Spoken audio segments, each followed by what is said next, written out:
Tariffs imposed by the United States have far-reaching consequences that ripple across the globe. When the US raises tariffs, it's not just a local issue. It disrupts international trade, leading to higher prices for consumers everywhere. Countries that rely on exports to the US face economic strain, which can stifle growth and lead to job losses.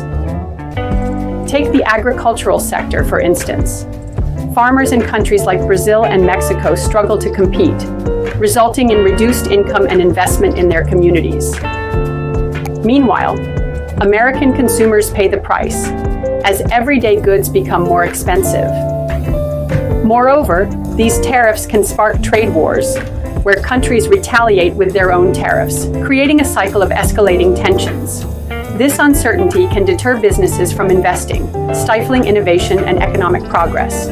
In a world that thrives on interconnectedness, tariffs can act as barriers, hindering cooperation and collaboration.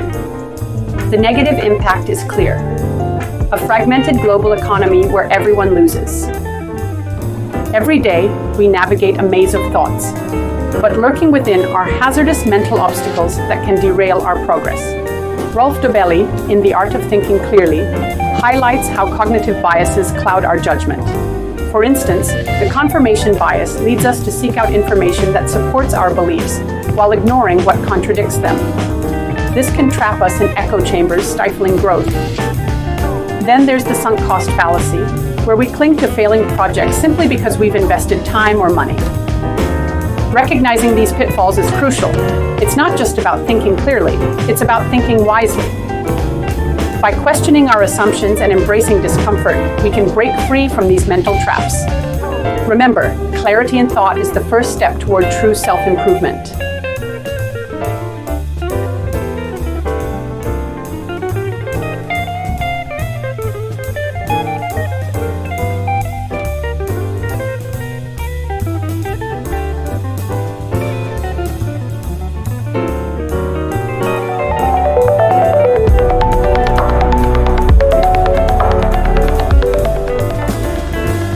All right, everyone, welcome back to our podcast. Today, let's dive into a fascinating topic that might sound a bit dry on the surface, but is absolutely crucial. How trade affects total economic surpluses in a market, and the role of tariffs. Now, I know that sounds like something only an economist would get excited about, but trust me, it has real-world implications that can impact all of us, whether you're grabbing a cup of coffee or buying a car. Right. So, you're saying that this triangle represents the benefits to consumers and producers? I mean, how does this even play out in real life? Great question. So when this market opens up to international trade, let's say the world price for sugar is $1.50 per pound. Bam! Suddenly, consumers want more sugar because it's cheaper. Think about it. The more sugar they can buy at that price, the happier they are. The total economic surplus increases, mainly driven by this increase in consumer surplus, right? Yeah, that's kind of exciting. But wait, does that mean the producers might end up losing out? Exactly. Producers might see a dip in their surplus because they're facing more competition from international sellers. It's like if you're a local bakery that bakes the best cookies, but suddenly, a big brand comes in with cheaper prices. Your slice of the pie gets smaller, right? So the balance shifts a bit.